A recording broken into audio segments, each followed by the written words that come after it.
Hello and welcome to the 741 channel. Thank you for stopping by. My wife got me a Zurich ZR13 OBD scanner for my birthday recently, and I went to try it out on my Tahoe and it wouldn't work. So let's take a look and see if we can figure out what's going on. It does work with my other vehicles, so something's got to be wrong in the Tahoe. So what should happen here is that when I plug in the OBD reader to the vehicle's OBD port, the reader should turn on and start trying to link to the vehicle. And as you can see, I've plugged it in and nothing's happening. So what I think is happening is I'm not getting 12 volt power to the OBD connector on the vehicle. The OBD connector is linked to the cigarette lighter that's on the dashboard, and that hasn't worked for a long time. I haven't really worried about it because I don't use it, but what I'm hoping is that I just have a blown fuse that I need to replace in order to get this thing to work. Just to show you what's going on here, you can see that over here on the passenger side cigarette port, this phone charger's blue light is on, meaning it's getting power.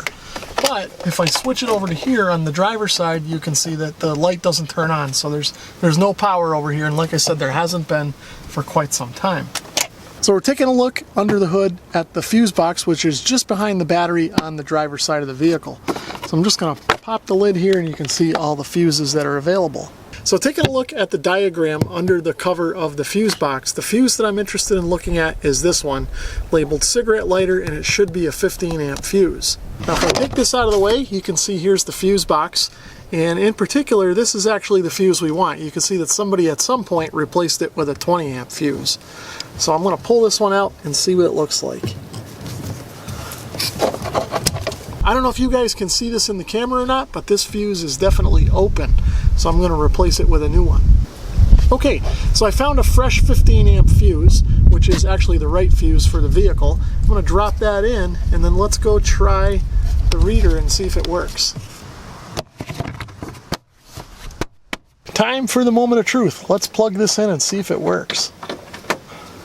And it looks like it is, so I think we've solved the problem. That's pretty much going to wrap things up for getting my OBD2 port working on this 2004 Chevy Tahoe. If you enjoyed this video, please give it a thumbs up. If you'd like to leave a comment or subscribe, feel free to do that as well. If you'd like to support my channel in another way, please consider taking a look at my Amazon store, which you'll find a link to in the description. Thanks for watching.